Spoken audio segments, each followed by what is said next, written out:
चंचुला बहुत पतिव्रता थी, लेकिन इसका जो पति था ना, ये बड़ा व्यभिचारी था, बहुत व्यभिचारी था।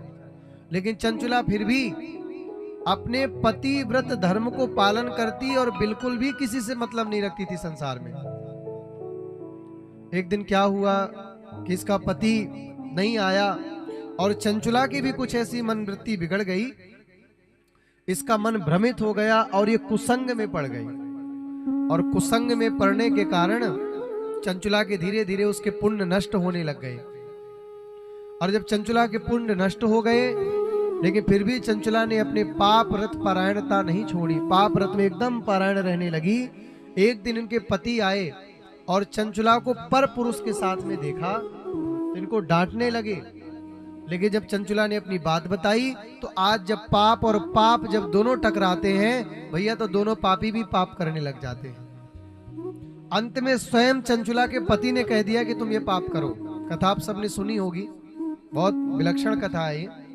हम इस कथा का आपको सार केवल बताना चाहते हैं, जब पापी पापी से मिलते हैं भैया तो दोनों मिलकर के पाप करते हैं। इसलिए चोर यदि एक है और दूसरा भी चोरी करने वाला चोर दोस्त मिल जाएगा तो एक दिन बहुत बड़ा तुमको डाकू बनाएगा। इसलिए संग का बड़ा प्रभाव है।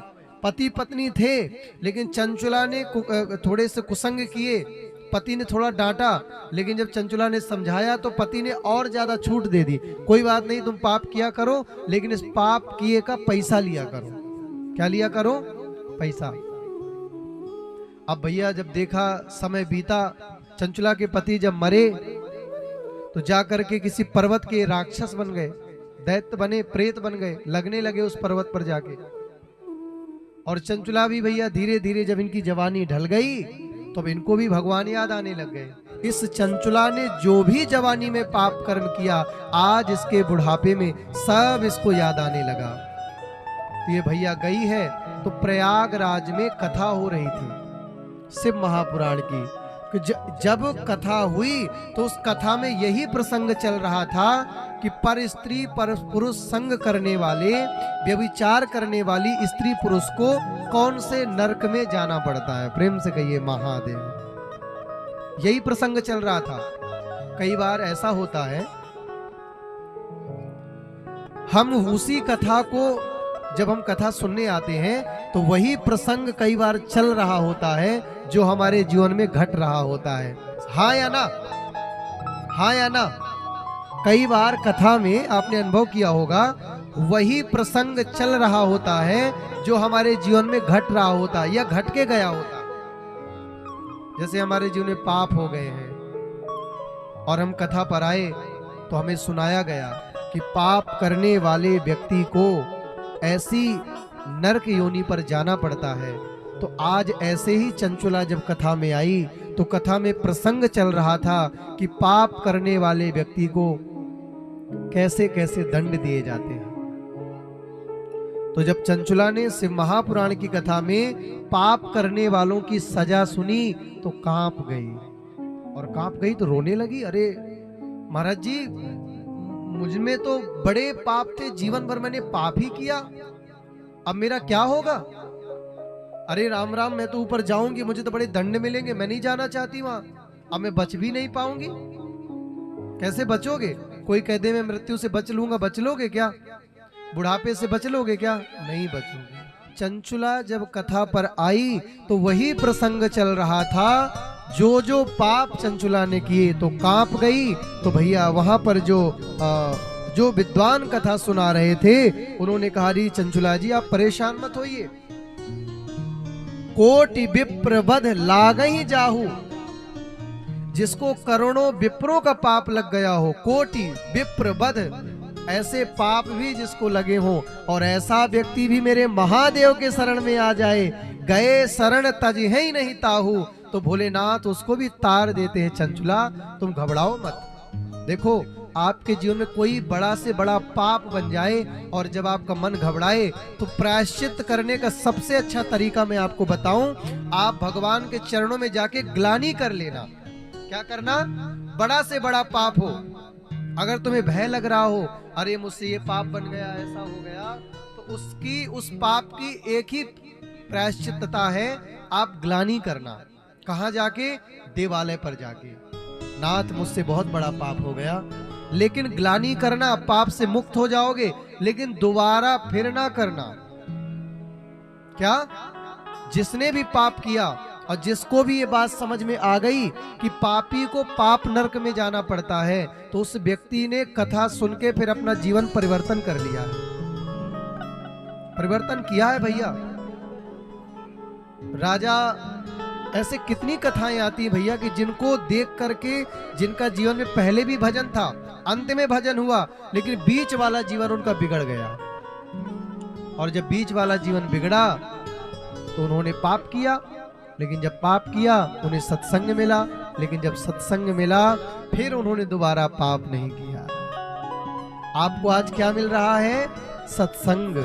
ये आपके जीवन की वो औषधि है जो संसार में कोई नहीं दे सकता। हमें तो नहीं लगता, हमें तो आज तक नहीं लगता। भगवान की कथा के सामने क्या धन होगा? धन आपको क्या दे सकता है? वैभव, हाँ ठीक है, करोड़ों की गाड़ी मिल जाएगी आपको, 2, 4, 10, 20 करोड़ का आपका बंगला हो जाएगा। इससे होगा क्या? एक दिन तो समझ आएगी, बुद्धि अकल आएगी। हम नहीं कहते कि धन मत कमाओ, धन खूब कमाओ, लेकिन धन कमाने का उद्देश्य क्या होना चाहिए कि जब मैं बहुत धन कमा लूंगा तो अपने धन को धर्म से जोड़ूंगा।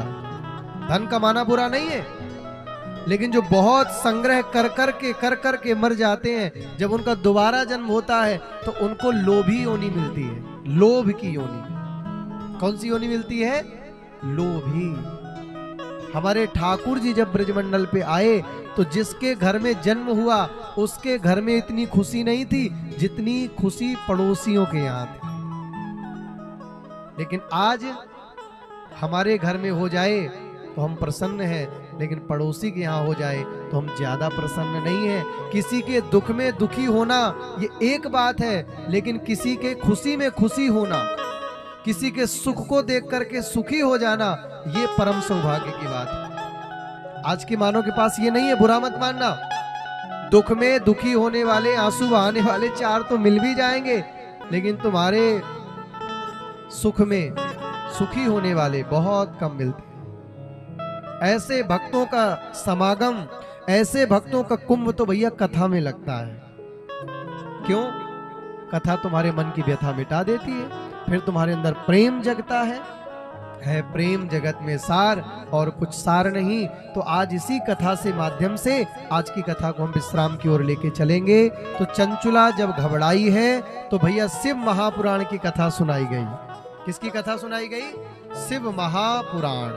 और जब दोबारा से शिव महापुराण की कथा हुई है तो भैया सारे पापों से मुक्त हो गई है चंचुला।